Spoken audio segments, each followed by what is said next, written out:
Mali soldasiw ka san 61 Mali soldasiw u bilala Mali marabaw fɛ a san 61 de bi sɔgɔmada in na ye a fɔ k'a daminɛ kabili bi fajiri nɛgɛ ɲɛ fu waati fo ka se nin waati ma bi tile Mali soldasiw ka dilali faso fɛ a san 61 san yɛlɛma de ye bi ye a baaraw bi daminɛ ni bonyamasegin ye o bonyamasegin bɛna kɛ bi sɔgɔmada in na e ko a baaraw yɛrɛw tɛ senna wa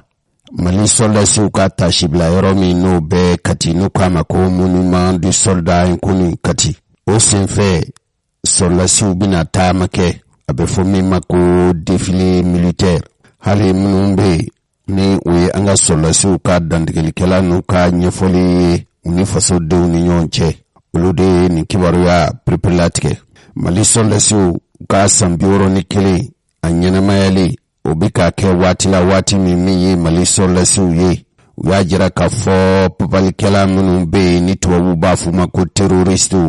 ko olu ye o terroristi ninnu Mali soldasiw ko k'u y'u caman baden fa a bɛ jate kɛmɛ yirika damadama de la hali min yɛrɛ ye diinɛ karaba kɛlɛbolo min bɛ yen n'u k'a ma ko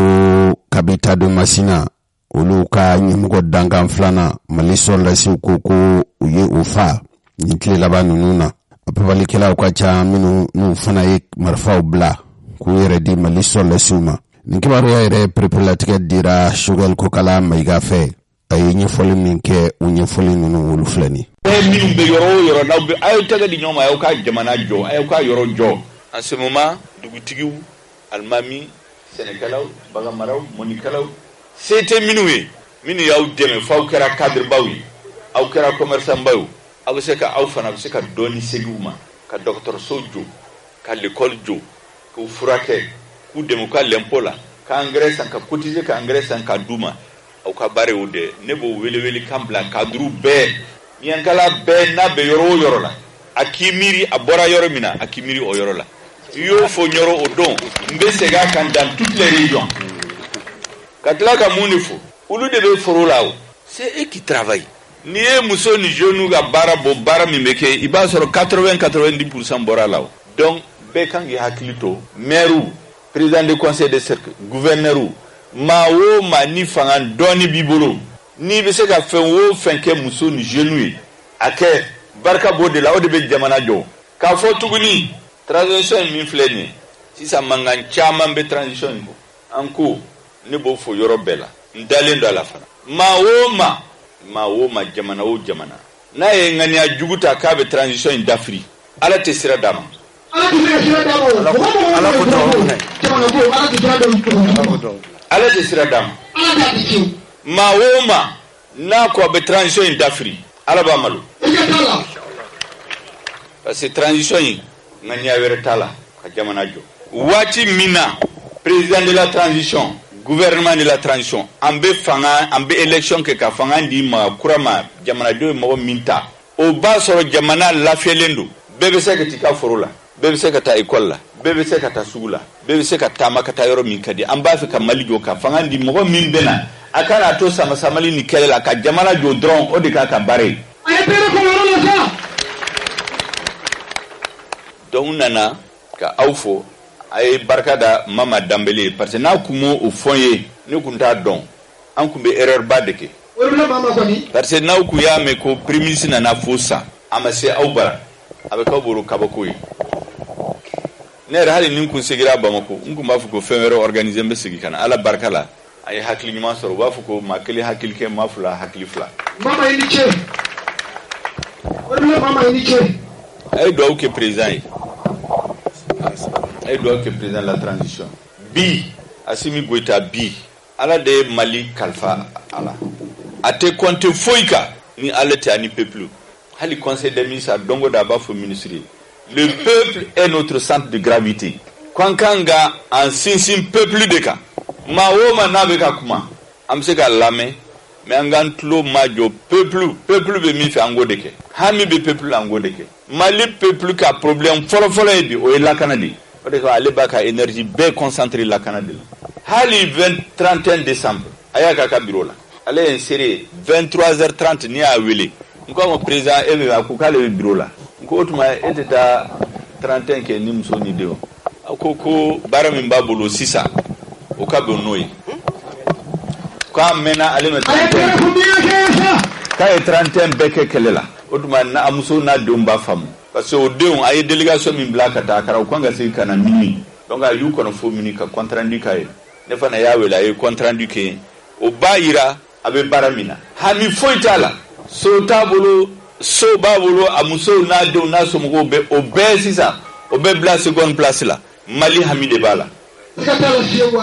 o de kama dona na kube embargo de ke ko interdiction de voix ko asimite ta yoroshi ale bo katika na kulba ale yoro wele tabulu sisa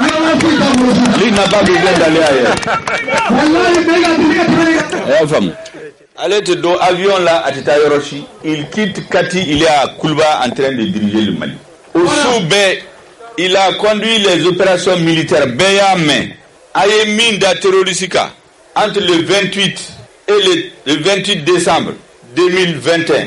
27, 28, 29, 30, 31, 1er, 2, 3, Mindaruka, Arseka Lakari. Nia Befranyonka, aye victoire minke, pendant 10 ans, Niou Befranyonka, victoire minkera dans ces 10 jours-là. Niou comparibado Mimbeka Kesisa. Mali soldat de Baraminasa. Mais, tu vas vous bafou, c'est les tonneaux vides qui font du bruit. Ni Borgon si yoro dola, ni a gongo, ni manganchara, okore fenta kono. Ni femba kono, amanga chicha. Asimi manga macha, gouvernement manga macha, parce que ils sont au travail. Donc, au Fana, vous devez être fiers. Miankala doit être fier de son fils. Les Maliens doivent être fiers du président. Les Maliens doivent être fiers de notre ministre de la Défense. Les Maliens doivent être fiers de notre président du Conseil national de transition. Les Maliens doivent être fiers des jeunes officiers qui ont décidé, après 15 à 18 ans, sur le théâtre des opérations militaires, Dongo de Bounidi, ils ont décidé Bikou Tegedi Nyoma, avec des hommes politiques, des patriotes, comme Mali Bonogola. Aïe doit oukoui, aïe doit ouké gouvernement, aïe doit ouké paye. Nous ka bara nyena Malion bebe la fiasro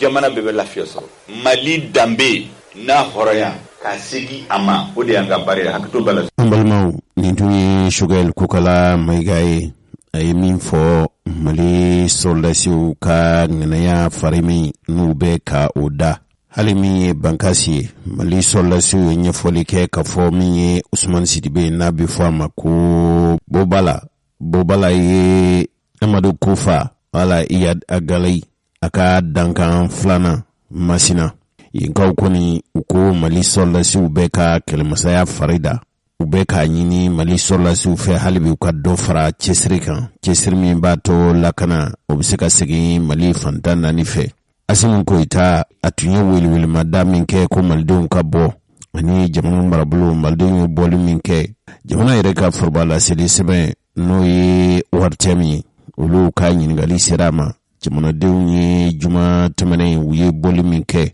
asimko itaye kuma minu soro ka fo halina ka kuma mancha ufleni ndombe fulibla malembela ka fulibla malembe aklebi fe awrudu enfant fe enfant fe mali jamana kuna mali jamana koka uga wuli ga jona uga bolina wili la jamana duma jamana dumbe bora ngaira foko malion musuna kumu mabeke nuson kumu funamo uteke gouvernement ko ni be jamana dum to kodla ala yake amini place la bi mais ami mo godo to kola me brage mo godo to kola c'est ami malion ni kama donc o kele o la ni kon na mi gelan nana ami siga fo kala siga fo malion dambe donc fo ka anga saka be nga dosro mais o siga fo atike malion nga nyegunga avec mo to malion nga dangini o be sabati to mena ni ya min gelan alibi yelema mun raka teme gelaw do ko gelaw ma kele o gelaw ma wuli ka buy donc tan o li ke mala ma o gelaw kele ka buy anga jamana siki tablo manka mo batu jamana do gelabe gelala o to suro ble mo batu cheni be chena utna jamana kuna ble mo batu ala ngarme dimite do anga sen irodola ko bo an soro bimina o ay kali bi an bo fikara yoro chamana don nanti fe ko do kan soro fan jija armu am go be armu muna armu saka jamana don lakana ka jamana don aklistiki ka jamana don lakana o an war misro ka an bararo fana ka tablo blanga baro tablo matu chinin ta sakana tablo matu malangere usaku beke ko be layin be bilaban election ma ko president kurasi mais an kere melen be daga son ka foni be yelmaliko ani songo do beta ani banko do beta ibe sonko do ma ibe mbako do ma mu ba to fanga kurama nan ajero amajibe jamana don sekoke mu ba to layin be sabati to mina o saka ta malangere ko ndali mala mali abejo ndali mala mali abeja ndali bola wonti ta waliya doko ka mogo so mogo ladrimo ka jamana ga keleke jamana la yininke se ni be ni joro sugunna akabo erere bakuma akabo ga dima ka soroma jamana ka sororo jamana ka nafasira srawdo do be jamana ka baradeke ori bato benin sobeja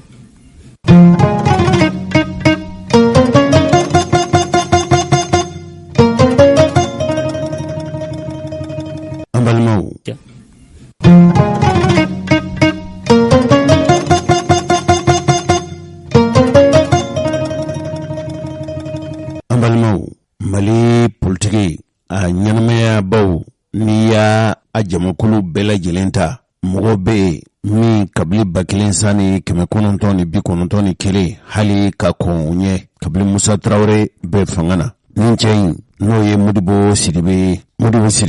a ka jamana kolatigɛ ɲɛmɔgɔya baara o kɛra Amadu Tumani Ture ka waati Modibo Sidibe tɔgɔlatɔn de ye far an ka wuli ko malidenw ka wuli sibiri tɛmɛnen n'o bɛnna janvier kalo tile 15 ma u ye u ka tɔn ɲɛmɔgɔya lajɛ n'o y'u ka laada ɲɛmɔgɔya lajɛ tako filanan o kɛra sibiri tɛmɛnen jama lajɛ soba min bɛ yen n'u k'a ma ko Centre International de Conférence de Bamako a ɲɛmɔgɔya tun bɛ Modibo Sidibe yɛrɛ bolo kɛnɛ in a kɛra sabu ye ka tɔn ɲɛmɔgɔ caman bisimila jamanadenw ka wulikajɔ kolo ani wulikajɔ mɔgɔw ale yɛrɛ kɔni ka laɲini fɛn min ye Mali yɛrɛ fana ka kɛ jamana kologɛlɛn ye a ye dantigɛli kɛ a ye sinsin fɛn min kan o ye Mali labɛnni wala Mali jɔli jɔcogo kura la a tɛ kɛ fɛn min kɔ ale yɛrɛ ka fɔli la o ye jamanaden bɛ yen ni Mali jɔko b'i kɔnɔ ni laminen don n'a baara ye ka sabu kɛ jamana in coronen don ka ɲɛsin gɛlɛyaba minnu ma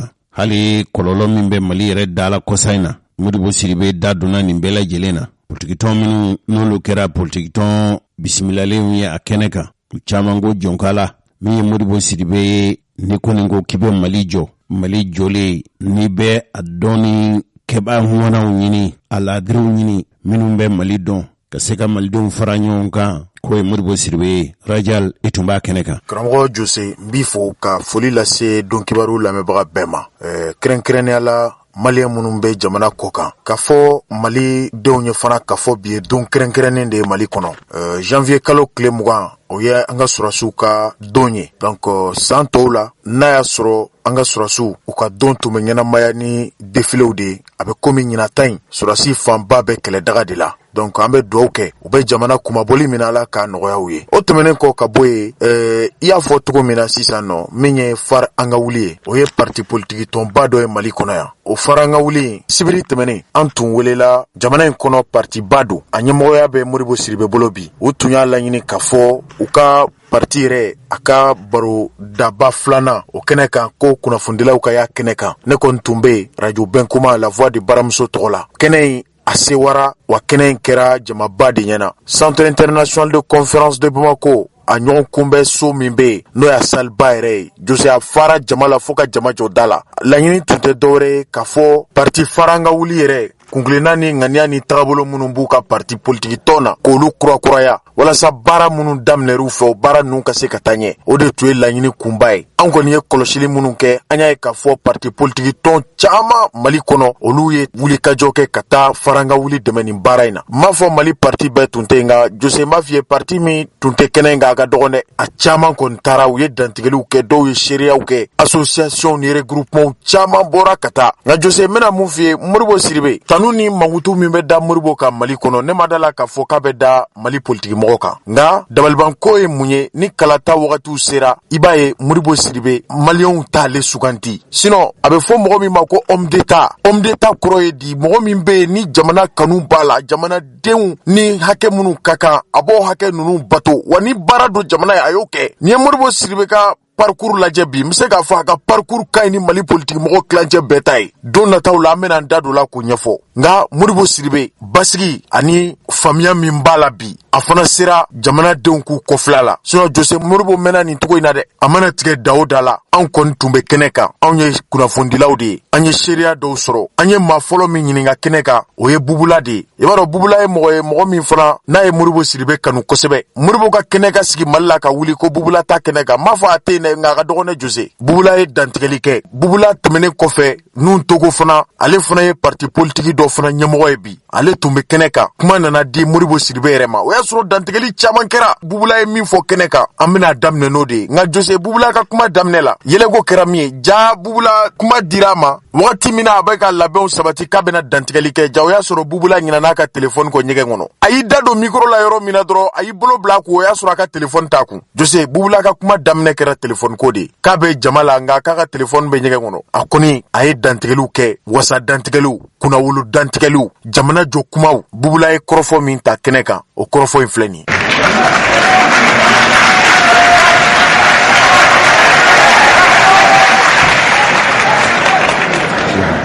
An bɛ bɛɛ fo ka bɛɛ waleɲuman dɔn.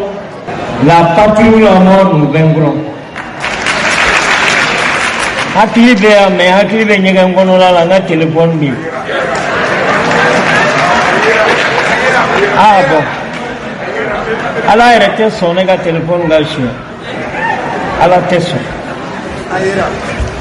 Nin kɛnɛ in kan a ka di tuma min bɛɛ ko Modibo. A goyara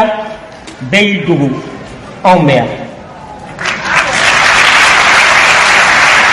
Ne tɛ fari la, ma deli ka se Modibo ka so, n t'a dɔn yɔrɔ dɔn yɛrɛ,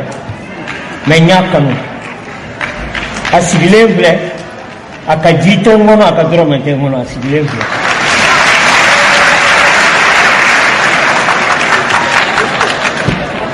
Jamana in an tɛ dugawu kɛ tugun koyi, an b'an bɔyɔrɔ de ɲini na sisan.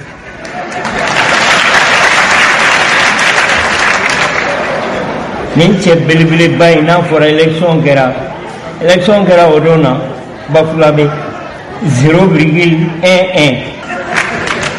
Bon ɲɛta tɛ jamana min kɔnɔ dugawu bɛ mun ko la. Ne y'a fɔ yan ko n'i ye sulu dayɛlɛ sɔgɔma dununkɔrɔ bɛ bɔ a b'a kama n mako bɛ jɔn na, su mana ko a bɛ t'i da bo la.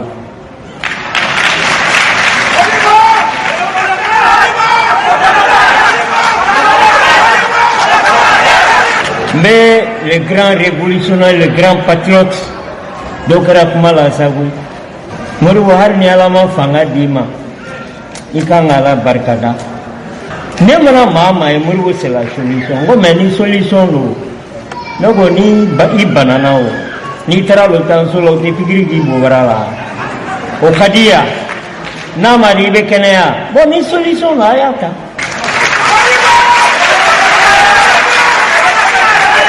N y'a fɔ a ye Master Sumi ka kɛnɛ kan, n ko n'i yɛlɛla Kuluba yɛrɛ y'o fɔ n ye ko n ka taa tiɲɛ fɔ n ye, wari ni m'o fɔ n bɛ taa. N bɛ taa tɔn ɲɛ f'i ye jamana ko la. Ni Maliba in, n'u n'an wulila nous sommes les descendants de Sunjata, Babemba, Firinw, Piriti Parata ni Popa, a bɛɛ kalo n'o ye tiɲɛ ye an tɛ kɛ tan o. Ne delila k'a fɔ Modibo Sidibe bɛ taa a y'a mɛn. Jeunesse n bɛ kangari min da o ye. Ne min filɛ ka kuma a fɔra n ka don CNT la n'o tɔgɔ b'a kalama.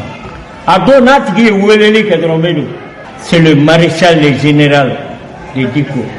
N ko Diko ne ye min fɔ maliyɛnw ye hakili t'o la, n ko n bɛ santé bila yɔrɔ la. Sinon maliyɛn bɛ maa fɛ koyi. Modibo i bɛ cogo min kɛ ten, e kana yɛlɛma dɛ an kɔni bɛ yɛlɛma fɔ n'u ye bɔgɔ dan kan Mali ye kabakoma jamana de ye quoi tuma dɔ la i b'i yɛrɛ ɲininka mun y'i kɛ maliyɛn ye quoi dɔ ko ma ko Bugula i bɛ sɔrɔ la n ko mun kɔ bi n ko kɔ sini Bugula ka plan ka bɔ an b'a fɛ de sisan u ka zon ni zondenw bɛɛ bange ka bɔ yen yɛrɛma hɔrɔndenw ni halala kana minnu bɛ hinɛ an na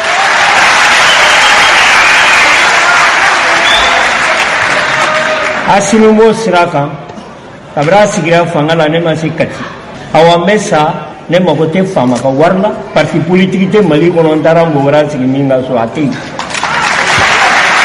mais Mali ko la an b'an da don a la o diyara i ye o ma diya i la parce que i ma fisa n'a ye e m'a ye kabiri a daminɛ na tubabukan dɔrɔn sɔgɔbi de bɛ yen anw kuntigi sigilen bɛ an t'o kɛ jigi ye bon o de ye jamana in ci n bɛna secret dɔ fɔ aw ye don dɔ la ni Diko parce que tuma dɔ la ne fana bɛ to k'ale dakɔrɔbɔ quoi a ko an bɛ confiance de ɲɛ a b'a ka secret bɛɛ fɔ n ye n'a ma ko ne ko jamana in vraiment n ye bɛɛ tɔgɔ fɔ a ye bɛɛ ta fɔ n ko Moribo don a ke a ye kurutu karata la n ko a ye ke a ye karata la Mali solution n'i y'a bila jamana in na 6 mois an bɛ bɔ dingɛ kɔnɔ wallahi a y'a sɔrɔ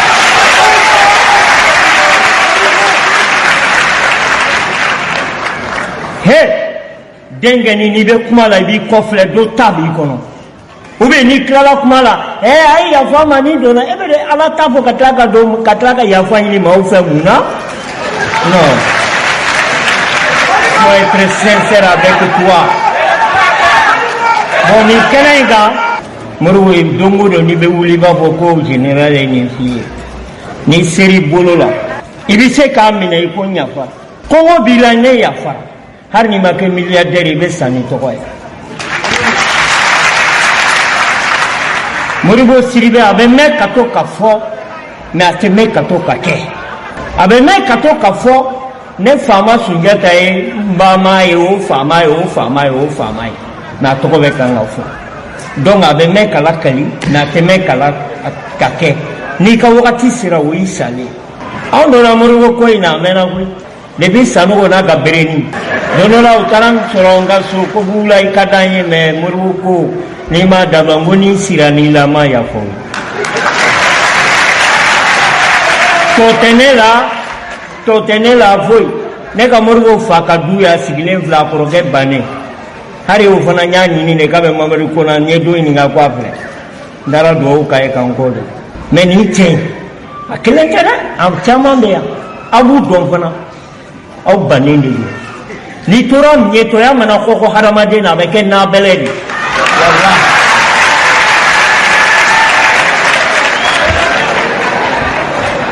Colonel Hasibi taa n'a ye m'a fɔ san 5 dɛ transition fana san 5 ka ca mais taa n'a ye i bɛ a bɛɛ bali i m'a ye dɔ bɔra wotoro la dɔ bɔra olu de bɛ kule la k'u b'a nɛni n bɛ ka n'a kɛ donc n tɛna janya ka parti politique minnu bɛ yan n ka foli b'u ye mɔgɔ tilennenw minnu jɛngɛnen don Ala kana to k'an ka n tɛ yafa ma u kana yafa ma parce que ne de bon n b'a ban ni min ye aw yɛrɛ bɛ n dɔn n b'a ban ni min ye Moribo Sidibe l'homme du 21 décembre 1949 aw b'a tigi dɔn Joseph de Marguerite de Philippe fa Auguste fa Mariam Sankara cɛ saya kɔfɛ a tɔgɔ bɛ kan ka fɔ kɛwale ni jifo Moribo bɛ sa don min 60 faramalen o de tora a kɔ n'i ye maa o maa ye an b'a kɛ cogo di dumuni nɛgɛ de b'a la a bɛ kɛ cogo min i b'a dɔn donc n tɛna janya kuma la Moribo k'i fo ne yɛrɛ m'a dɔn maa o maa ye n tɔgɔ di yan n t'a dɔn parce que ne nana dɔrɔn aw ka n ye n bɛ n yɛrɛ ɲini mais n'i ma kuma nin kɛnɛ fana kan n ma hɔrɔnya kɛ Moribo delila ka fini 3 di ko ka taa di ne ba ma a ma di ma dɛ ma b'a kalama u y'a di ko ka taa di musokɔrɔba o de ye Moribo ye i m'a député wɔɔrɔ a bɛɛ tagara Nuhu Togo a bɛɛ taara u y'u bɛɛ san a tɔ ye k'a yɛrɛ san de a ko k'aw tɛ n san ne bɛ to yan i bɛ réseau kun n'a kun ta i bɛ bɛɛ ka kuma contradiction ye fo Moribo parce que n'a bɛ kuma a b'a dɔn n'a b'a kɛ a b'a dɔn a b'a faso filɛ et puis hɔrɔn ni yɛrɛ wolo donc n b'aw fo ka wale ɲuman dɔn Nuhu Togo Omar Mariko Jumana Sako ani Mulayi ninnu a ye n'aw m'a kɛ wallahi n'aw m'a kɛ jamana cila ninnu b'aw gɛn ka taa fili saheli ba la ka tila ka na jamana in mara fɛn min bɛ kule la u b'a fɛ k'an mara n'u ka miliyari suɲɛnen de kɛ n'o bɛ kɛ ala k'an ta tiɲɛ an bɛ taa de la patrie la mort nous vaincra. karamɔgɔ jose nin tun ye bubula ye o tɛmɛnen kɔfɛ kuma nana di Nuhun Togo fana ma. Nuhun Togo ale ni Modibo Sidibe ye baara kɛ Amadou Toumani Touré bɛ fanga la wagati min na. Nuhun Togo tun bɛ ministère de la défense de la. Il était chargé de communication. Modibo Sidibe tun ye premier ministre ye. U ye baara kɛ ɲɔgɔn fɛ, u bɛ ɲɔgɔn dɔn. Nuhun Togo yɛrɛ kɛra président de parti ye. N'a welel'o kɛnɛ kan, a bɛ Modibo dɔn i ko a tɛgɛ ci. A ye dantigɛli min kɛ, a n'a ye kangari min da Modibo Sidibe ye, a n'a bɛ maliyɛnw wele Modibo ko in na cogo min na, Nuhun Togo fana ka dantigɛli filɛ nin ye. Assalamu alaikum. Modibo k'i fo nin kɛnɛ in kan, danbe foli, hɔrɔnya foli ani halalaya foli. Ne tɛ jeli ye, ne ye kabilatigi de ye, ne ye dugutigi den de ye. N b'i fo parce que e ni Amadou Toumani Touré nin y'a san 30 ye anw jɛra ATT y'i yira an na don min fo ka se bi ma. I ye min kɛ Mali ko la, opération RI donc i ye min ko la, ka fɛn bɛɛ kɛ dun ka fa ka se ka sabati Mali kɔnɔ, ka baara kɛ santé n'o ye a bɛ fɔ min ma kɛnɛya ka se ka kɛ fɔ togodaw la n'an b'a fɔ a ma ko a bɛ fɔ min ma ko dɔgɔtɔrɔsow ka dilan fantanw ka se ka furakɛ. Modibo b'i fo fila la.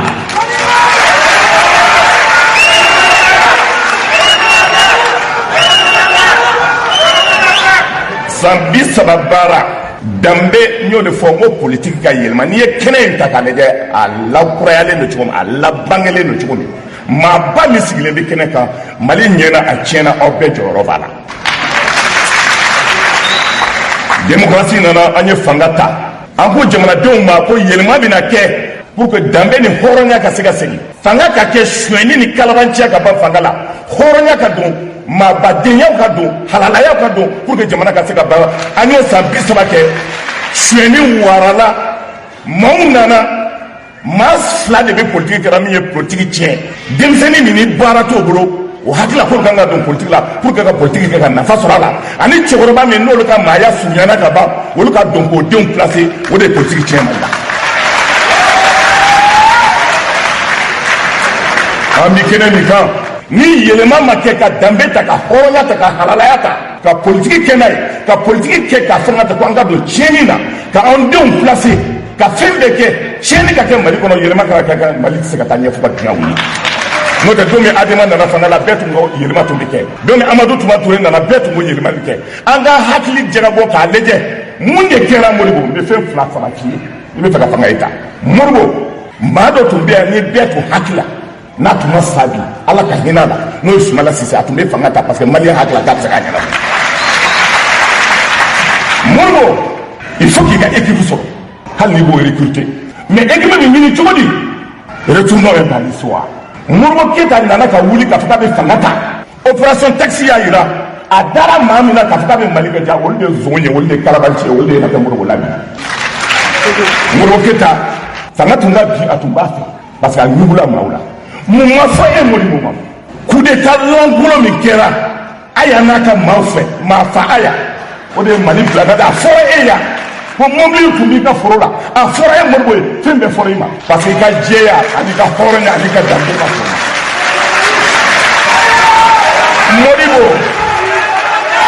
Modibo, mɔgɔw tugulen t'i la ko parce que ko i ye Modibo Sidibe, mɔgɔw tugulen b'i la parce que i bɔra danbe de la, i lamɔna i ka du kɔnɔna na, i fa ka du kɔnɔ, i ba ka du kɔnɔna na, i kɛra ministre ye, i tun bɛ yen, maaw b'i bonya i fa ani ba u ka danbe de kama. Modibo, n'i bɔra i ka kɛcogo in na, Maliyɛnw bɛ tigɛ i la. Modibo, ni mɔgɔ 3 kan ka fanga ta, i tɔgɔ b'o la mɔgɔ 3 la. Modibo, hɔrɔnya, danbe, halala, tiɲɛ, ka ban fasow nafolo la, ka ban corruption na, ka masow k'i bolo kan ka ban o la, n'i y'o kɛra Mali bɔ ɲɔgɔn na.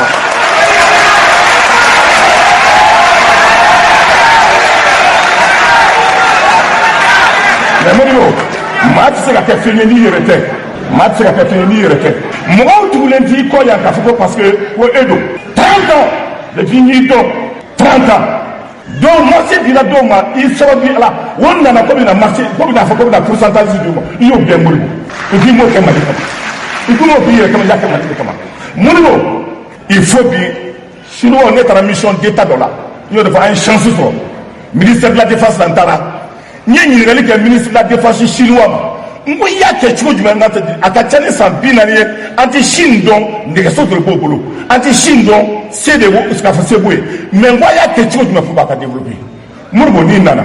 dit à tous les ambassadeurs au Kaboussou Yini pour envoyer les enfants du Mali dans l'école du monde. La seule solution pour développer notre pays, c'est de revenir avec le savoir du monde. Pour développer, c'est la Chine, c'est basé sur l'envoi de ses enfants dans le monde pour développer leur pays. Mais nous, on est méchants. Successivement, tous ceux qui ont été ministres, si leurs enfants ne remplissent même pas les conditions pour qu'ils soient envoyés à l'extérieur, ils refusent de donner les bourses aux enfants. Nous l'avons vu avec le régime de l'ADEMA, nous avons vu avec le régime de l'ensemble successivement ceux qui ont joué de ce pays. Les cadres maliens, l'administration coloniale que nous avons, la gestion archaïque du pays, la façon où la justice tranche les problèmes, l'insécurité dans ce pays. Si nous ne trouvons pas la solution à ça, le pays ne peut pas décoller. Même si le pays est à terre, s'il y a une justice, il y a la sécurité nationale, le pays peut se développer. Mais il faut dire aussi à l'arrogance de la France de cesser. Et chacun est comptable de ce qui arrive à notre pays. Et chacun, dès qu'on attend du miroir là, vos responsabilités respectives que vous avez dans ce pays-là, qu'est-ce que vous avez fait pour notre pays? Et l'histoire retiendra. Personne ne retournera dans sa dernière demeure si Dieu ne vous introduira pas. Chacun est responsable. Et nous sortons de ça en se donnant la main. Morbo, je vous invite à la cohésion nationale. Morbo, ne suivez pas les autres. Ne suivez pas ceux qui vont diviser ce pays. Donnons-nous la main. Chez nous, à Bankas, à Koro, à Douanza, les enfants sont tués tous les jours. Ils ne connaissent même pas le nom du président de la République. Ils ne connaissent même pas le drapeau national. Pour eux, ils cherchent à vivre. Ils cherchent à cultiver. Mais aujourd'hui, on ne leur donne pas la chance de le faire. Et aujourd'hui, le peuple malien, à l'intérieur par l'extérieur, on doit se donner la main pour regarder le pays. Mais nous le ferons dans la dignité, dans l'honneur. C'est ce qui fera que le pays va marcher. Je vous salue. Que Dieu bénisse le pays.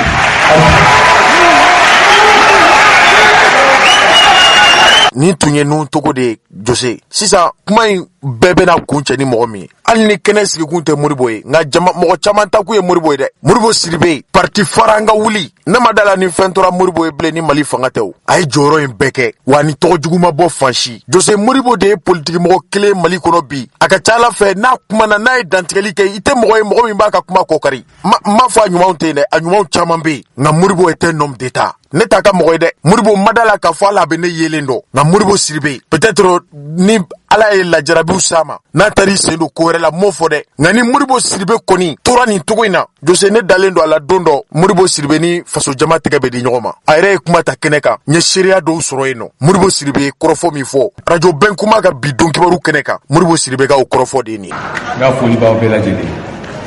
fɛn fɛn y'a sen ta ka se minnu kumana minnu ma kuma minnu kumana fana ka foli b'u ye n b'a fɛ ka bila don kuma damadɔ na n tɛ janja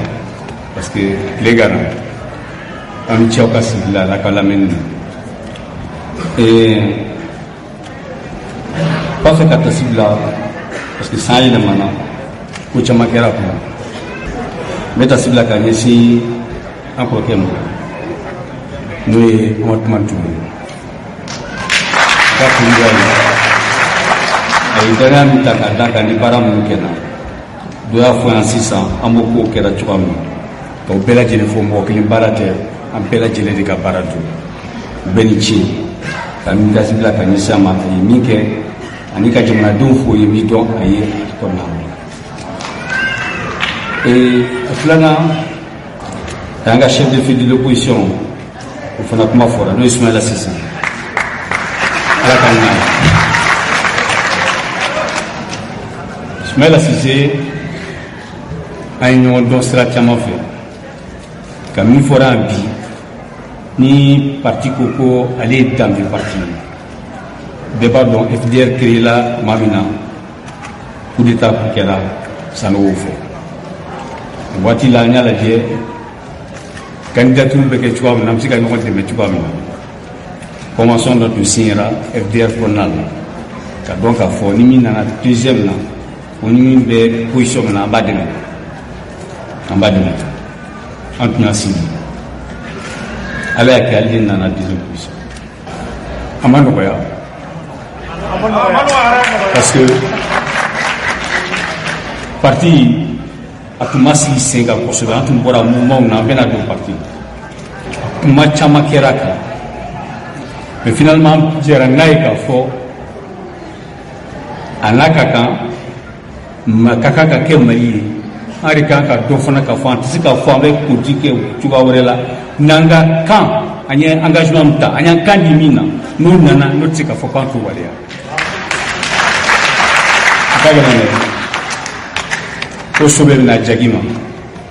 hɔrɔn bɛ bɛna dalakan de n'an ko denmisɛnninw k'a lajɛ u kana don politique la ko politique kɛ ko lankolon ye an minnu b'a ɲɛma f'an ka yira k'a fɔ sira ye min ye donc tuma na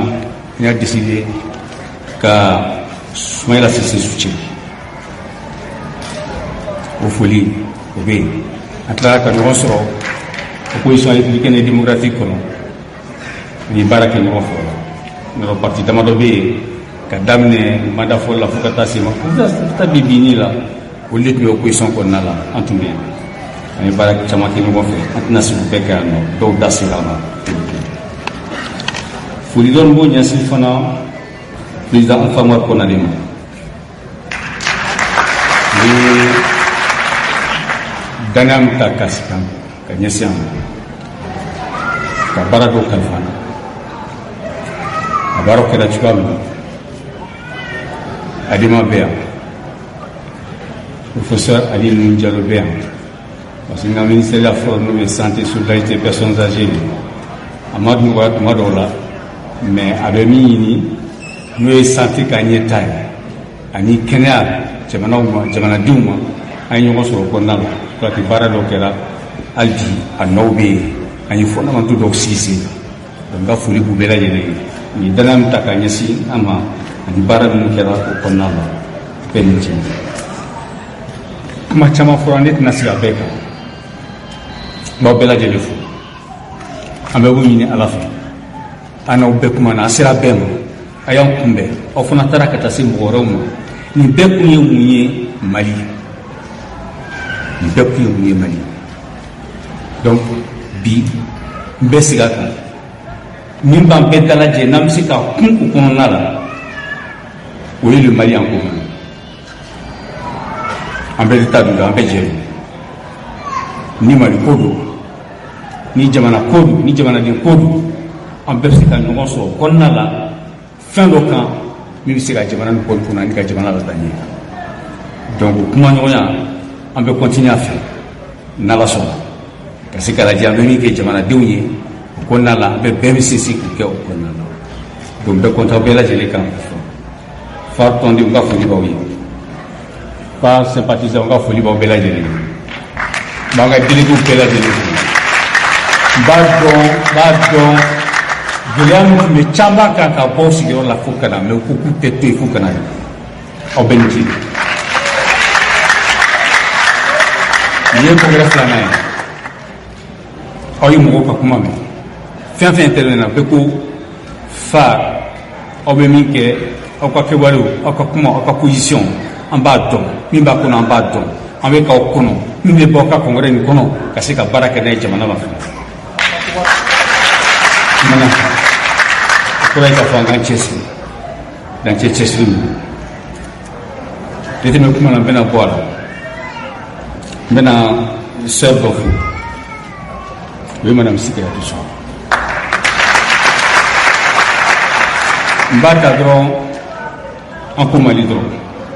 an ye min k'o kɔnɔna hali an ka présidente an ye ɲɔgɔn sɔrɔ o kɔnɔna la cogoya min na ka baara kɛ o kɔnɔna la ka ɲɛsin jamana ma ka tila ka yɔrɔ sɔrɔ ɲɔgɔn fɛ M5 kɔnɔna la révolution citoyenne kan b'a wele cogoya min na ani cɛ a ka cɛsiri la ani cɛ a ka fusɔn an bɛ min kɔnɔ sisan a ka gɛlɛn mais an ka ta ni hakili ye an bɛ se ko caman la maliyɛnw an bɛ se k'an jɔ k'a fɔ mɔgɔ mana bɔ yɔrɔ dɔ k'u b'an bali ka ko kɛ an bɛ se k'a jɔ k'a fɔ an b'a kɛ fana mais mais dusu tɛ foyi ɲɛnabɔ dugu tɛ foyi ɲɛnabɔ bamananw ka kuma tɛ tuma dɔw la i k'i ma nɔgɔn ni fosi o ka fila k'i tɛ bɛ firi firi i bɔcogo bɛ gɛlɛya dɛ i bɛ bɔ ka a bɛ dan sigi ka bɛ yɔrɔ min na bi ka mɔgɔw hakili sigi ka baroko kuma fɔ mɔgɔw ye k'a dɔn an b'a kɛ cogoya min na ka ni kunbɛn o ka kan a kɛra a ma diya in fana a ma bɛn an y'a fɔ a ma bɛn u ye dan sigi ko dɔw mais bibi an b'o bɛɛ kɛ mais an ka hakili sigi ka miiri an bɛ fara ɲɔgɔn kan cogo min an b'a ɲini fɛ an ka ɲɛmaaw ma cogoya min na u ka se ka fara ɲɔgɔn kan an ka lajɛ an bɛ bɔ cogoya min na nin kɔnɔna na kuma ɲɔgɔnyaw na an ka jamana fɛ sigiɲɔgɔnya ka gɛlɛn dɛ sigiɲɔgɔnya ka gɛlɛn dɛ an y'u ye sigiɲɔgɔn ye aw tɛ tile fila tile saba min n'a ma fɔ butunali hakɛ min fagara soldats civilisi o kuma la nigériens o kuma la maliens an bɛ se ka fɛn kɛ ka bɔ o la cogo di n'an ma ɲɔgɔn minɛ ka ɲɔgɔn bolo minɛ ka ni kɛlɛ k'an disi da la ɲɔgɔn fɛ k'a bɛ ka fɔ mali fana ka n'a waleya an ye présidents tɔgɔ fɔ Boro Keita b'o la u y'i jɔ cogoya min na ka ɲini ka fɔ foyi tɛ mali ɲɛ foyi tɛ mali lataa ɲɛ n'an ma jɛ intégration na n'an ma sɔn an ka fara ɲɔgɔn kan ni Afrique ma wuli k'i jɔ n'an ma kɛ Afrique ye n'an ma to Afrique to o jamana o tɛ se ka don kɛlɛ fasoya dɔ la an ka lajɛ an b'a sigi cogoya min na intérêt bɛ se ka sigi cogoya min na ɲɔgɔn kan ka baara kɛ an n'u ka ɲɔgɔn faamu an ka se ka bɔ kɔnɔna la an bɛ bɔ fana inshallah a ka kɛ bɔli ye ka kɛ hɛrɛ bɛɛ ma mali ma malidenw ma a n'a sigiɲɔgɔnw ma parce que an tɛ taa ɲɔgɔn kɔ n'i ye baara dɔw kɛ ka sira dɔw ci cogoya min na an bɛ se ka diya n'olu ye parce que dɔw pɔrɔ kelen pɔrɔ fila de b'olu bolo mais n'a ye siraw ci ka ɲɛ minnu kɛra a tɛ tile la ala ka ɲin'a la ka transport yiriwa ka exonération kɛ mɔgɔw ka transport ta ka sira ta ka ɲɛsin port dɔw ma a kɛra komi n'a sɔrɔ an de ta ye port bɛɛ fɛn b'an ta an de ta u bɛɛ parce que an joli bɛɛ ka sira de bɛɛ fana intégration na ka ko ye an ka se k'u minɛ k'u ja donc n ka foli b'aw bɛɛ lajɛlen n b'a kun f'aw ye an ye kuma kun fɛn mɛn an ye fɛn fɛn mɛn parti politique ta a bɛɛ ye ci sigi kuma de ye k'a fɔ an bɛ se ka ko kɛ ɲɔgɔn fɛ an bɛ se ka baara kɛ ɲɔgɔn fɛ a kɛra baro la an b'o kɛ ɲɔgɔn fɛ an bɛ s'aw bɛɛ lajɛlen ma an b'aw fɔ ani dɔw ye ɲɔgɔn ye u y'a fɔ cogoya min na ani dɔw fana bɛ kuma la u y'a fɔ cogoya min na n'ala sɔnna an bɛ ɲɔgɔn sɔrɔ o de y'a sa ye an bɛ ɲɔgɔn sɔrɔ donc aw bɛɛ lajɛlen fo dantɛ foli min na an ni ce aw nali la an ni ce aw ka tɔnibaya min y'a jira la far la ani far tɔndenw na ani far bɛ sira min kan an y'a mɛn an ni ce n'anw fana bɛ sira min kan an y'a ladilikan bɛɛ mɛn a b'a bɛ bolo an b'a fana ka k'u kan u bɛ se ka baara kɛ n'a ye cogoya min na n ka foli b'aw ye min aw natɔ min m'aw sɔrɔ aw segintɔ sɔrɔ jamana ala ka basigi ka kɔlɔsi ma jamana ala kana ni bɛn ala kana ni nɔgɔya n b'aw bɛɛ lajɛlen fo bana min bɛ yen ala k'an bɛɛ lajɛlen kisi a ma ala k'a tanga ma ala ka wuli ka bɔ jamana kɔnɔna la mais kɔrɔ ye k'a fɔ an bɛɛ k'an janto yɛrɛ la ko janto yɛrɛ la kɔrɔcogo ka ɲi an ni ce aw ka lamɛnni la hakili to b'o la salam.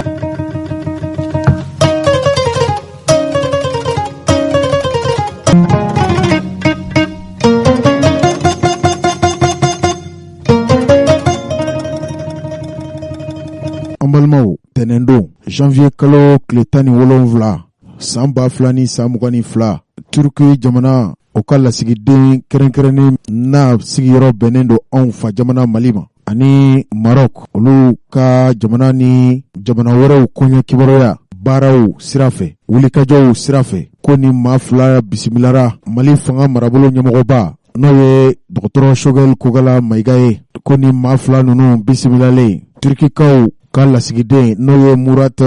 Mustafa Onart ko ale nana kana kibaruyaw fɔ Mali marabolo ɲɛmɔgɔ ye kibaruya min bɛ tali kɛ jamana fila u ka baara ɲɔgɔnya dɔw bɛ se ka fara u ka cogo min na min ye Mali ani Turki jamana ye kabini don tɛmɛnenw na ninnu ye jamanaw ye jamana minnu ye baarabaw kɛ ɲɔgɔn fɛ wa ko da donna hali jamana yɛrɛ o bɛ lahala min na turkikaw ka lasigiden ko olu ka dɛmɛ na se Mali ma ni wagati gɛlɛman ninnu kɔnɔ. Dɔgɔtɔrɔ Choguel Kokala Mayiga ɲininkalen a ko ale dalen don a la wa limaniyalen don k'a fɔ Turki jamana ye jamana kɔnɔnandi de ye wa u ni Mali ye baaraw kɛ baara minnu kuma dɔ la ni nimisa ma bɔ a la. O bɛɛ de kɔfɛ Dɔgɔtɔrɔ Choguel Kokala Mayiga tun ye mɔgɔ fɔlɔ min bisimila o de ye Turkiw ka lasigiden ye ko a wulitɔ a ye duwawudon kɛ duwawudon kɛrɛnkɛrɛnnen ka bɔ Turki jamanakuntigi yɔrɔ la k'a lase Mali marabaw ma min bɛ tali kɛ jamanakuntigi kɔrɔ Elhaji Ibrahim Boubacar Keita. O fatuli kibaruya min gansera k'olu yɛrɛw ka jamanakuntigi a ye ci kɛrɛnkɛrɛnnen don a da ale min ye Turki jamana lasigiden ye Mali kɔnɔ. O duwawudon kɔfɛ k'a ye Mali sɔrdasiw olu fo u ka baara laban ninnu na kɛlɛdaga minnu bɛ yen n'o bɛ jamana kɔrɔnyan fan fɛ hali ka se jamana cɛmancɛ yan fan fɛ ko ninnu jɔlen bɛ u jɔyɔrɔ la k'a b'a ɲini Mali sɔrdasiw fɛ u ka dɔ fara baaraw kan. Olu minnu ye Turki jamana denw ye u ka dɛmɛ an'u ka dɛmɛ k'o tɛna dɛsɛ Mali la. Nin dɔɔnin kelen tile ma maa filanan min bisimilara Dɔgɔtɔrɔ Choguel Kokala Mayiga fɛ o de ye Abdella El Ghazi Maroc jamana ka lasigiden min ka baara ɲɛsilen don jamana marabaw ka caw ma ko ale nakun tun ye ka ɲɛfɔ Dɔgɔtɔrɔ Choguel Kokala Mayiga ye dɔnnaya min b'u ni Mali cɛ ni bi dɔnnaya tɛ k'olu fana nana ka na dɔnnaya ninnu kurakuraya wa ko ale nana ci min na Maroc masakɛ ko de y'a ci ko ni ye Maroc jamana lajɛ Maroc ni Mali bɛɛ ye jamana kelen ye. Mali ni Maroc ye jamana minnu n'u jɛlen bɛ tarikuw la hali ni y'an ka dɔfɔw lajɛ dɔfɔ min ma ko culture a ye nin kuma fɔ wa ko hali ni ye ɲinan san lajɛ olu yɛrɛw ye dɛmɛ de kɛ Mali ye hali ka da lekɔliden 250 ma k'olu bɔra Mali kɔnɔ ka t'u ka kalanw kɛ Maroc kɔnɔ. Nin kuma in tiɲɛ tigɛra Dɔgɔtɔrɔ Choguel Kokala Mayiga fɛ wa y'a jira k'a fɔ n'i y'a ye ale wulila ka taa Dɔgɔtɔrɔ Choguel Kokala Mayiga sɛgɛrɛ o min ye jamana marabolo ɲɛmɔgɔba ye bi ko nin bɛɛ bɛ don hukumu de kɔnɔ hukumu min n'a bɛ tali kɛ jamana fila ka baara ɲɔgɔnya la dannaya min b'u cɛ o dannaya ninnu na se ka kurakuraya min bɛ tali kɛ hali kuma dɔ la kalan ani énergie o yɔrɔ la fo ka se sɔrdasiw yɔrɔw dɛmɛli ma ko nin bɛɛ de tun y'a nali kun ye jamana marabolo ɲɛmɔgɔba bara. An ye nin kunnafoni bɔ Dɔgɔtɔrɔ Choguel Kokala Mayiga yɛrɛ a ka ca yɔrɔ n'an k'o ma ko primature o kunnafoni dilaw yɔrɔ la. An balimaw o ntɛnɛn dɔnya kelen na n'o bɛnna janvier kalo tile 17 tɛmɛnen ma ko camion dɔ de jenina an baaraɲɔgɔn minnu bɛ an sɔngo o y'a jira na k'a fɔ kari tɛmɛnen ko jigitigɛwale de kɛra ye jigitigɛwale min n'a kɛra banbaganciw fɛ ko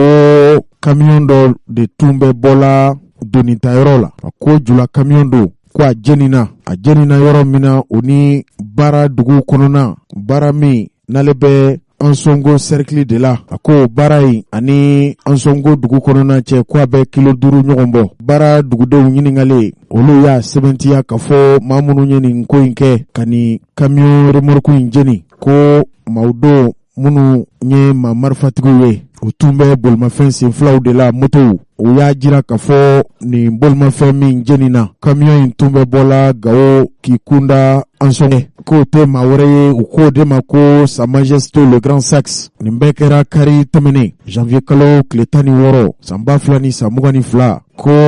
teleso min bɛ walima rajoso RTFM o ɲɛmɔgɔba Mahamadu Jaje Sako n'a wele tɔgɔ ye le Grand Saxe ko ale tun bɛ bolimafɛn dɔ de kɔnɔ a tun bɛ bɔla Kayi de k'i kunda Bamakɔ kan ko nin ko in kɛra Bamakɔ ni Kolokani de cɛ bolimafɛn min n'a tun b'a kɔnɔ o bolimafɛn de binna a ma dan binni ma wa a bɛ komi bolimafɛn in kolonkolonna anw ye nin ja in sɔrɔ cogo min na bolimafɛn yɛrɛ n'an baaraɲɔgɔn Mahamadu Jaje Sako Saxe tun b'a kɔnɔ ko bolimafɛn in binnen min ye a sen 4 olu kɔni ɲɛsilen bɛ sanfɛla ma bolimafɛn bɛ i n'a fɔ a dalen b'a disi de kan. Ouverture Media o kunnafonidilaw y'a jira k'a fɔ Mahamadu Jaje Sako Saxe ko a ɲuman bɔra nin ko in na ko baasi m'a yɛrɛ sɔrɔ. Nka n balimaw togoya min na aw bɛ se ka nin ko in ɲɛdɔn min ye an baara ɲɔgɔn yɛrɛ Mamadu Jaje Sako Sax n'a ma ɲɛ k'a fɔ nin kasara in kɛra a yɛrɛ ye dantigɛli kɛ an ka fara ɲɔgɔn kan an k'o lamɛn. Ala tanu tɛ se ka tɛmɛ nin kan. An bɛ Kayi cɛ muso denmisɛnnin maakɔrɔba bɛɛ lajɛlen fo ani balimaw ni sinjiw an ɲɛ bɛɛ ye k'a fɔ ɲuman donna an natɔla mobili ko kɔni u banna caman bɛ Ala bolo caman bɛ min y'a d'a ma fana a b'o caman b'u bolo ka maliyɛn cɛ muso denmisɛnnin maakɔrɔba bɛɛ fo ka Kayi bɛɛ lajɛlen fo ko maliyɛn kunu telefɔni ma ko tigɛ ko foyi ma kɛ na k'u hakili sigi fɛn tiɲɛ ka fisa ni fɛntigi tiɲɛ mobili min ni Ala y'a don an garijɛgɛ la n'ale tiɲɛna ale caman b'a u bɛ Alaw taala in bolo a dibaga fana caman b'a bolo an t'an jigi tigɛ ka bɔ Ala la o tɛ foyi kunu bɛɛ jɔrɔla bɛɛ hamina nin bɛ se k'a fɔ don min arnan tɛ yan maaw b'i hakili to an kɔ la ko in ye mun ye denbaya in ko tɛ dɛ Ala ye min don an garijɛgɛ la n'o ye radio ni télévision ye an y'o de kalifa maliyɛnw na ko la baara ja Ala bɛ se ka maa ka taamasiyɛn dɔ yira a la i ko bɛ kɛ cogo di kunu cɛ fara muso ka denmisɛnnin maakɔrɔba bɛɛ jɔrɔla kibaruya jɛnsɛnnen kɔfɛ n b'a fɔ bɛɛ ye minnu ye sɔrɔ téléphone na minnu ma sɔrɔ téléphone na foyi tɛ na alhamdulilayi rabil alamin awa masanu di Ala ma ma sɔrɔ fɛn d'a ma ale de ta ye nin ye ni fɛnw ti ɲɔgɔn ɲɛ sira la mobili wo i du wo i ɲɛ bɛ fɛn fɛn na n'a y'a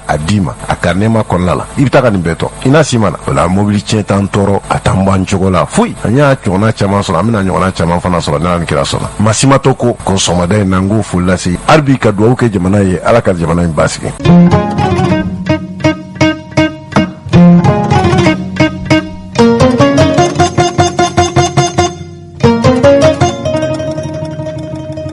Cɛkɔrɔba ni musokɔrɔbaw kan ka jamana bɛna damakasili kɛ tɔw b'a fɔ fɛn min ma ko plainte ka taa kiribulon na farafinna tɔgɔla kiribulon na ka taa CEDEAO ani IMOA mɔgɔw wele kiri la Choguel Kokala Mayiga a ye barosigi kɛ an ka jamana ka furuba laseli bon n'o ye ORTM ye jamana marakuntigi kalifalen don ale la a ko Mali bɛna CEDEAO ni IMOA ko Mali bɛna wele kiri la Faransi yɛrɛ kɛnbɛ k'i daga sigi anw da la kɛlɛ ani ŋunuŋunukan minnu bɛ yen n'a bɛ fɔ la Faransi dawaga ko anw ye wele bila Wagner ma nin damakasi in bɛna kɛ farafinna yɛrɛ tilebinyanfan fangabondaso minnu sigilen don kiriko la ka yira k'a fɔ ɲangi jugu minnu taara ka Mali sɛgɛrɛ sariya tɛ a tɛ bɛn a ko a dabɔkun ye fɛn min ye o ye n b'a fɛ ka Mali kari ɲɔgɔn na de u b'a fɛ ka basigibaliya kolokolo Mali kɔnɔ yan Mali dan b'u bolo dugu ma u b'a fɛ k'a folokoto ka Mali tɔ de lase Choguel Kokala Mayiga ani jamana furuba laseli bon ORTM a ka dantigɛliw la kabili Faransi ŋaniya ta ka na Mali kɔnɔ yan Faransi nakun wɛrɛ tɛ ka Mali da kolon ci k'a filenkolon ci wa Faransi yɛrɛ ani Mali ye bɛnkan o bɛnkan kɛ ale y'a daji a yɛrɛ de la yala o kɛra k'an ka jamana kuntigiw to fan jumɛn fɛ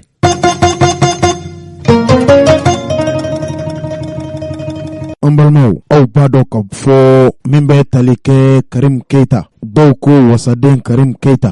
Keita jamanakuntigi kɔrɔ Elhaji Ibrahim Boubacar Keita Ala ma hinɛla la o denkɛ don nin Karim Keita in a kunkan ko kibaruya tun bonyana jamana kɔnɔ kosɛbɛ an baara ɲɔgɔn min bɛ yen n'o ye Burama Ture a yera ka fɔ o Burama Ture in a bɛ san caman bɔ bi ko a tununa dɔw yɛrɛ y'a jira ka fɔ a fagara de dɔw ko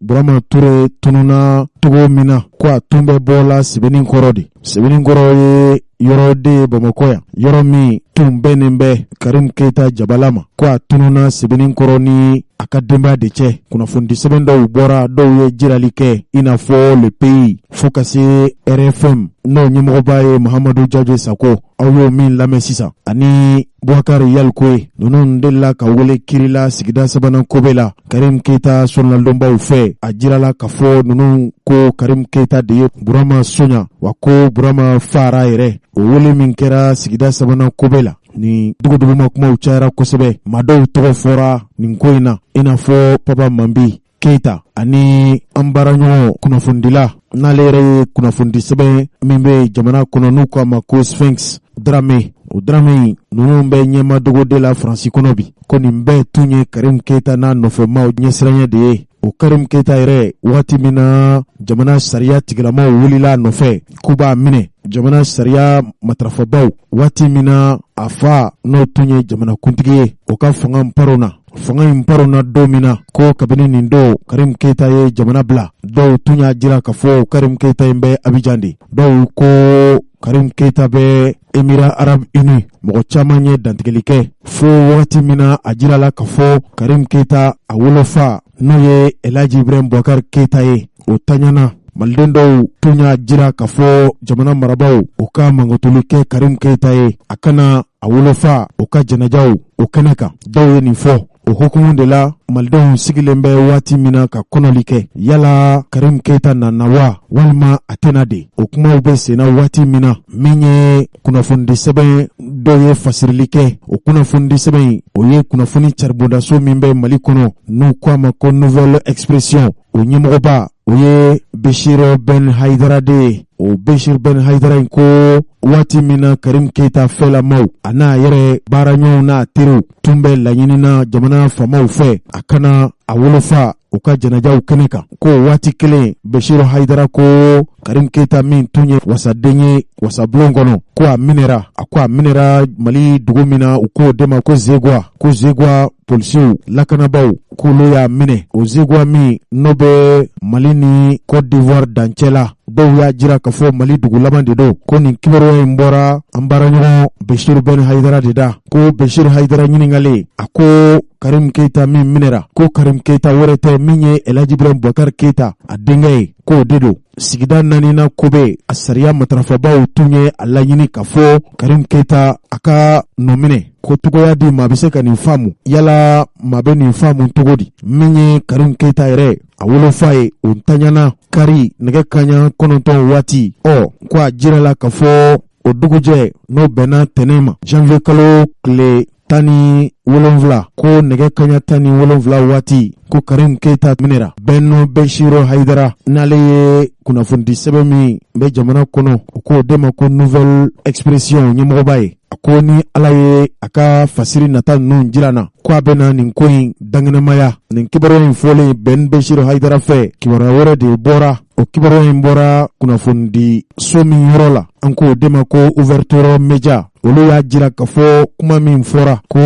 Karim Keita minɛra Mali ni Côte d'Ivoire dancɛ la n'u tun y'a jira k'a fɔ Zegwa frontière yɛrɛ la ko kuma in tɛ tiɲɛ ye ko nin kuma in ye ngalon kuma de ye k'olu yɛrɛw ye Karim Keita fɛlamaw a n'a masurunyamaw ɲininka k'u y'a jira k'a fɔ nin kuma in tɛ tiɲɛ ye wa ko ngalon kuma de don ko kuma yɛrɛ tiɲɛ ye min ye ko min ye Karim Keita a dɔgɔkɛ de don walima a kɔrɔkɛ de don n'u ko a ma ko Buba fana ye jamanakuntigi Elhaji Ibrahim Boubacar Keita den dɔ ye k'o de yera Mali kɔnɔ a n'a furumuso hali kuma dɔ la ko Karim Keita furumuso a n'a denmuso ko ninnu de bɛ Mali kɔnɔ nin waati la Ouverture Media y'a jira k'a fɔ maliden caman y'a jira k'a fɔ Karim Keita a wolofa n'o ye Elhaji Ibrahim Boubacar Keita ye o ntaɲani min kɛra n'o janajaw bolodalen bɛ ka bɛn juma nata ma ko b'a ɲini Mali sariya tigiw fɛ jo sariya matarafabaw kiiri kɔlɔsilibaw k'u ka Karim Keita bila a kana nin janaja in kɛnɛ kan nin ye maliden dɔw ka fɔ ye Ouverture Media y'a jira k'a fɔ ale ye nin kibaruya in bɔ kunnafoni sɛbɛn min ka bolo kan k'o ye journal Le Pays de ye nka fo ka se bi ma ko Karim Keita ale kɔni bɛ jamana kɔ kan kabini waati min na Ibrahim Boubacar Keita ka fanga paruna utu kalo tile 18 san 2020 ko kabini nin don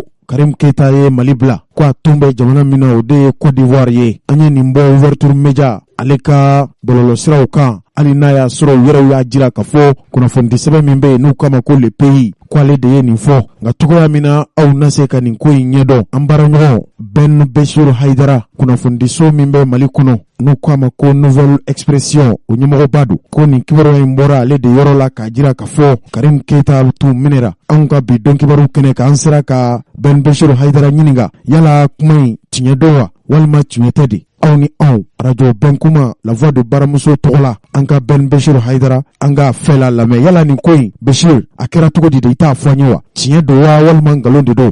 salamu alaikum Razjal n ka foli bɛ Joseda ka jamaw bɛɛ ye ayiwa information mun tɛmɛna kunu Karim Keita n'ale IBK denkɛ ye député kɔrɔ kun don assemblée kɔnɔna na ale ka minɛni ko kuma de kun don ayiwa ne ye kunnafoni dila ye ni min sera ne ma ne bɛ sɛgɛsɛgɛli kɛ k'a lase sinon kunnafoni a ma bɔ ne da dɛ. Kunnafoni ɲɛfɔra ne ye cogo min na ne fana y'a sɛgɛsɛgɛli kɛ k'a ɲɛfɔ ten. Nin bɛɛ de b'an ka baara in kɔnɔna na. I bɛ se ka fɛn dɔ fɔ bi dɔ bɛ wuli kama sini ko tiɲɛ tɛ. K'a sɔrɔ kunnafoni sera ne ma mɔgɔ dɔ de ka sira fɛ. O ye ne ka kunnafonidila dɔ ye. Bɛɛ b'a dɔn k'a fɔ an b'a fɔ source. Journaliste tɛ se k'i ka source fɔ mɔgɔ ye. Source min fana don a ma deli ka nkalon tigɛ n ye. A ye min fɔ n ye n y'a sɛgɛsɛgɛ yɔrɔ wɛrɛ fɛ n y'a sɔrɔ k'a fɔ o don wa n ye kunnafoni labila. N ɲɛ b'a la bɔlɔlɔ sanfɛ fan bɛɛ fɛ a bɛ ka fɔ ko ne yɛrɛ de information in di. Information in ne ye information in di nka a minɛ yɔrɔ la a ma kɛ ne ɲɛna ne kun tɛ yen ne ye kunnafoni dila di. Kunnafoni dila tɛ se ka kɛ yɔrɔ bɛɛ la o nka kunnafoni bɛ s'a ma yɔrɔ dɔ la i n'a fɔ kunnafoni kɛnɛman don i n'a fɔ kunnafoni jɛlen tɛ. Ayiwa ne ka baara ye o kɔnɔna de n ye sɛgɛsɛgɛli min kɛ ayiwa a tɔ ye min ye ma kɛ ala ye k'o dɔn sabula n kun tɛ a kɛ yɔrɔ la. Maras Jal ko Karim ka minɛni ko kuma Zegwa frontière la Mali ni Côte d'Ivoire frontière la ko ne yɛrɛ de Bashir Ben Aidara ko ne yɛrɛ de ko Karim minɛna. Ayiwa Karim ka minɛni ko kuma in ne ye kunnafoni dila de. Kunnafoni dila bɛɛ n'a ka source de don wa source min don fana a ma deli ka nkalon tigɛ ne ye dɛ. N'a kun delila ka nkalon tigɛ n ye n kun bɛ siga ka ni kunnafoni bila. A kɛra tiɲɛ a kɛra nkalon ye o bɛ ale tigi yɛrɛ ni ala de cɛ sabula a ma deli kɔni ka nkalon tigɛ ne ye sabula a ye kunnafoni fɛn fɛn di yan n y'a sɛgɛsɛgɛ o sɔrɔla tiɲɛ ye. Ne ye kunnafoni mun bila Karim ka ko la k'a fɔ Karim a natɔ a fa ka banni na n'o ye président Ibrahim Boubacar Keita ye k'a minɛna Zew ka polisiw fɛ. N y'a sɛgɛsɛgɛ ko caman n y'a sɛgɛsɛgɛ yɔrɔ caman ye fana mɔgɔ fana sɔrɔla k'a fɔ n ye fana ko Karim don. Ayiwa ne ka baara ye kunnafoni ɲinini de ye ne t'a kɛ yɔrɔ la a ma minɛ ne ɲɛna. Ne ye min mɛn n ye sɛgɛsɛgɛli kɛ n'o fɔra n ye n y'o de labila jamanadenw tulo kan. A tɔ kɔni ala de b'o tiɲɛ dɔn sisan sabula ko dogolen o dɔnbaa ye ala de ye. Sinon ne ka kuma tɛ i n'a fɔ ka gɛlɛya sama ka se mɔgɔ dɔ ma walima ka tɔgɔ tiɲɛ sama ka se mɔgɔ dɔ ma. Ne ye kunnafoni dila de. Bɛɛ bɛ ne dɔn n ka baara la. N ma deli ka u ŋanamu kumaw ni nkalontigɛ kumaw ou bien jamana jeni kumaw ta ka bila bɔlɔlɔ sanfɛ ou bien n ka kunnafoni gafew kɔnɔna na. Ne ye mun mɛn ne b'a sɛgɛsɛgɛ n'i ye kisɛ sɔrɔ a kan ne b'a labila. Ayiwa k'a dɔn k'a fɔ tiɲɛ don ou bien tiɲɛ tɛ ala yɛrɛ de b'o tiɲɛ dɔn. Ne ye min sɔrɔ kunnafoni mun dira ne ma kunnafoni mun dara ne tulo kan ne ye jamanadenw ladɔnniya o kunnafoni de la.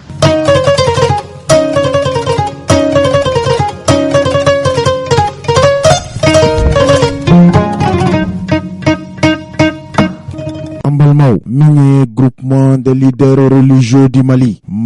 alisilame kuluw la nin fana ye kuluba de kulu min n'a sigira a bɛ wagati damadɔ bɔ bi o sigikun tɛ dɔwɛrɛ ye ka se ka alisilamɛya kɔrɔlen minnu ko kaburu ziyara bɛ bɛn minnu ko diinɛ kɔrɔlen a dɔ la ni groupement des leaders religieux kulu in a sigikun ye ka se ka ba don taabolo ninnu na. O groupement leader religieux du Mali waati o waati jamana kɔnɔ ni kobaw kɛra ninnu ye kulu ye kulu minnu n'u bɛ bɔ k'u fɛlaw fɔ. O groupement leader religieux du Mali yani Sheriff Ousmane Madani Haidara ka kɛ Mali alisilamɛw ka kuluba ɲɛmɔgɔ ye n'o ye Haut Conseil islamique du Mali ye. Nin groupement leader religieux du Mali a sigira sen ka waati min na a bonya ani a karama bɛɛ lajɛlen tun taara ka di Sheriff Ousmane Madani Haidara de ma. Wa hali bi a jirala k'a fɔ o Sheriff Ousmane Madani Haidara ye ko ale de ye groupement leader religieux du Mali ɲɛmɔgɔba ye. Kunungo u tun y'a laɲini ka lajɛ kɛ kunnafonidilaw welela ka taa Korofina u jabala la. O jabala in a ye jamaba de ta déclaration n'a bɛ fɔ a ma bamanankan na ko dantigɛli. O dantigɛliw kɛra u ye mun fɔ yala Mali bɛ lahala min na u yɔrɔw fɛla o ye min ye aw ni ne an tɛ fara ɲɔgɔn kan k'o lamɛn nka kɔrɔfɔ a daminɛra ni Thierno Hadi Cham n'ale ye diinɛ jɛturaba ye Mali kɔnɔ an k'ale ka dantigɛli kumaw lamɛn. Mali alisilamɛw groupement des leaders spirituels musulmans du Mali n'a bɛ f'a ma ko leader o ɲɛmaayaso tɔgɔ la n'o ye Sheriff Ousmane Madani Haidara ye a n'a biro maa bɛɛ lajɛlen ani commune minnu bɛ Bamakɔ yan ani biro minnu bɛ région ni cercle la Mali fan bɛɛ lajɛlen la an ka foli bɛ aw ye an ka tanuni bɛ aw ye ala tanunen kɔfɛ bi an ye ɲɔgɔn dalajɛ yan an ka siège la n'o y'an daga yɔrɔ ye an ka haminako jamana in na n'o ye Mali ye an bɛ n'o de yira Mali ala y'o de kalifa anw ma an bɛɛ lajɛlen barajuru bi Mali de kɔnɔ yan kuma hɛrɛ ani hɛrɛ tana n'o ye Mali sɔrɔ o y'an bɛɛ lajɛlen kungo ye o tuma na liberté se ka sigi ten f'a ka bɔ ka kuma silamɛ bɛɛ lajɛlen fɛ libéré élément bela jelefe malien bela jelefe yelo Chérif Ousmane Madane Haidara n'ale au conseil président au conseil déclaration que mo ye ka kibariya chari jamana ni chugoya mina jamana dunga anga ke chugoya mina commerçant ka minge nomine ka anga ke chugoya mina aida dola ko bela jele wala o wansa ko o cinci halbi ko hakililan kuma leader ya ye ka fo aka awele ka kibariya ka cinci halbi ka wele ke ka ta bema ka wele ke ka ta yafama ka wele ke ka ta kolonje ma ala fa fe folo ka ta kolonje ma an yara da man note ka ta kolonje ma anga jamana wol o mana sanction min tara ka shi malima a toro foro ya on jamana dewni ko be onna ni no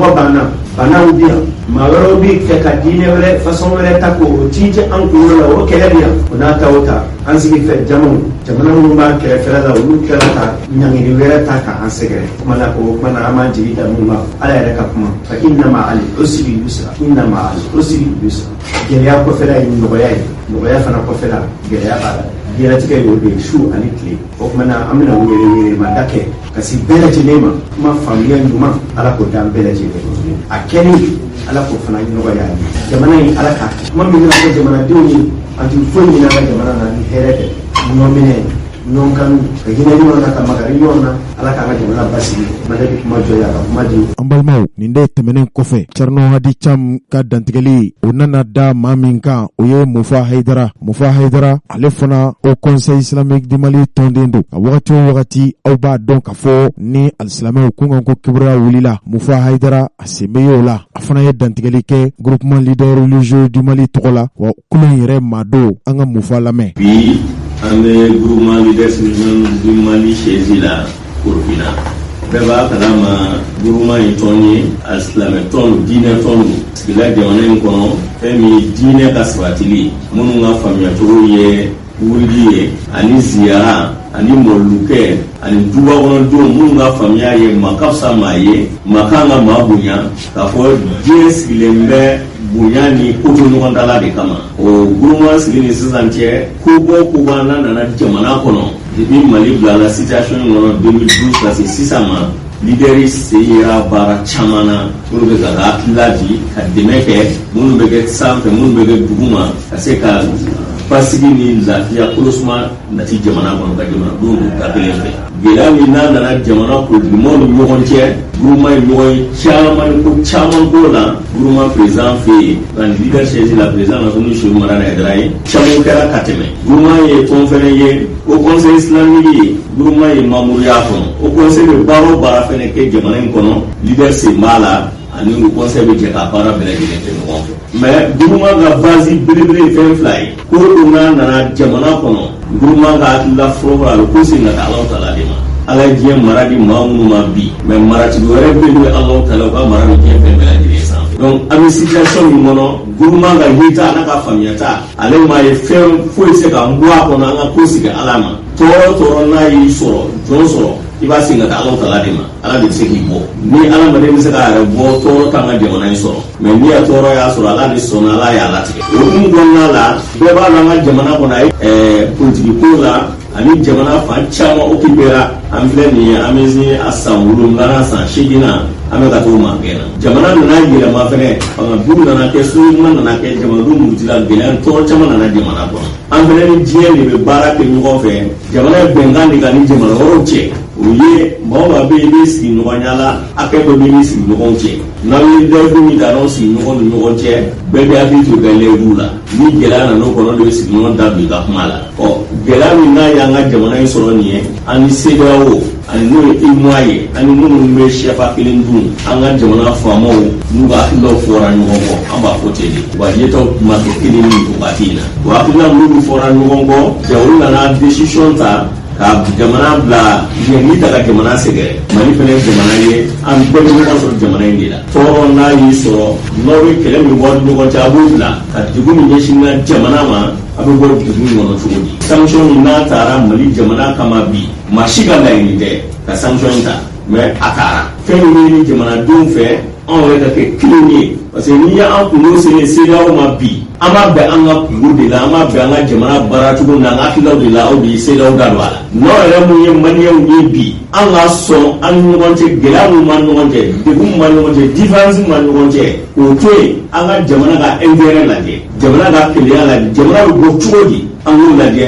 n'an bɛnna fɛn min kan n'an y'o ta ka se CEDEAO ma dalu si tɛ CEDEAO bolo a bɛ tugu jamana kɔ fura foyi t'o la CEDEAO t'a jamana wɛrɛ ye Mali yɛrɛ ye CEDEAO ka jamana dɔ de ye CEDEAO m'a yɛrɛ créé ye jamanaw de farala ɲɔgɔn kan ka CEDEAO créé Mali yɛrɛ ye o membre fondateur ye a créera Mali de kɔnɔ yan donc gɛlɛya min bɛ anw de fɔlen don ɲɔgɔn kɔ an ka fɔnɲɔgɔnya an b'a ɲini an ka jamana faamaw fɛ ka ɲini an ka jamana politikimɔgɔw fɛ ka ɲini an ka jamana silamɛw fɛ ka ɲini jamana duwɛrɛw fɛ tɔɔrɔ minnu bɛ mɔgɔ man da bɛ jamana ko la bi ani jagokɛlaw an bɛɛ ka sɔn ka an tila kɛ kelen ye duguw fɔlen bɛ ɲɔgɔn kɔ cogo min na hakiliw fɔ bɛ ɲɔgɔn kɔ an k'o bila bi an ka ɲɔgɔn faamu an ka jamana b'a baara cogo di ne dan b'a la n'an ye ɲɔgɔn faamu la ala faralen bɛ mɔgɔ kan maa minnu kɛra kelen ye n'u ye bɛn sabati yɛrɛ ni ɲɔgɔn cɛ ala yɛrɛ bɛ fara kɔ ka bɛn sinsin minnu man ka laɲini ye fɛn min ye a bɛ ɲini zawiyatigiw fɛ a bɛ ɲini kalanyɔrɔ bulontigiw fɛ a bɛ ɲini an ka misiri bɛ yɔrɔ o yɔrɔ silamɛ bɛ yɔrɔ o yɔrɔ duwawu ala wele wajibi ye jamanadenw ma an bɛ ala wele mun na a fɔlɔfɔlɔ ka yafa ɲini Alahu Taala fɛ ani jurumu ko mun na an ye ala kota minɛ n'ala funtɛnɛ b'an kɔrɔ ka ɲini Alahu Taala fɛ a ka yafa an ma an ye min ka an ma ɲɔgɔn na ka yafa ɲini olu fɛ dusukun jɛlen na ka tubi ka segin ka taa Alahu Taala ma n'an b'an la an mana ɲɛsin fɛn fɛn ma n'ala na kɛra sɔnna ala bɛ bɔda d'a ma a bɛ barika don a la an b'a ɲini Alahu Taala fɛ hakilisigi ani dusuma ala ka di maliyɛnw ma kan kelentigiya ani bɛnɲɔgɔnya ala k'o di maliyɛnw ma jamana politikimɔgɔw jamana marabaaw jamana jagokɛlaw jamana sɛnɛkɛlaw jamanaden min bɔra juma don bɛɛ bɔra ka ka dusumangoya yira tiɲɛ don o ye fɛn ye fɛn min n'a ka bon mɛ waleya de bɛ ɲini jamanadenw fɛ sisan an bɔra ka meeting kɛ jamana fan bɛɛ lajɛlen fɛ k'a yira k'a fɔ fɛn min dara an kun a ma bɛn an ma an k'a yira an ka waleyaw yɛrɛ la k'a fɔ anw ye maliyɛnw ye an b'a fɛ Mali ka hɛrɛ an ka taa an ka dusu in bila ka baara kɛ ni hakili ye ka bɔda ni jamana in sɛgɛnna sa ala ka bɔda d'an ma a kɛtuma sallallahu alaihi wasallam. An balimaw Mufa Hayidara tɛmɛnen kɔfɛ u yɔrɔw nan'u ka dantigɛliw kalan n'a bɛ fɔ a ma ko déclaration o déclaration in todunkan na o kalan na maa fɛ maa min ni bɛɛ lajɛlen b'i yɛrɛ ye ale ka kumaw kɔnɔ yala o yɔrɔw fɛla ye mun ye o dantigɛli ninnu filɛ. Ni ye laseli ka bɔ groupement des leaders spirituels musulmans du Mali fɛ ka da kan farafinna jɛkulu fila CEDEAO ni UEMOA o ye ɲangili bere min ta ka Mali sɛgɛrɛ groupement des leaders spirituels y'a yira k'a fɔ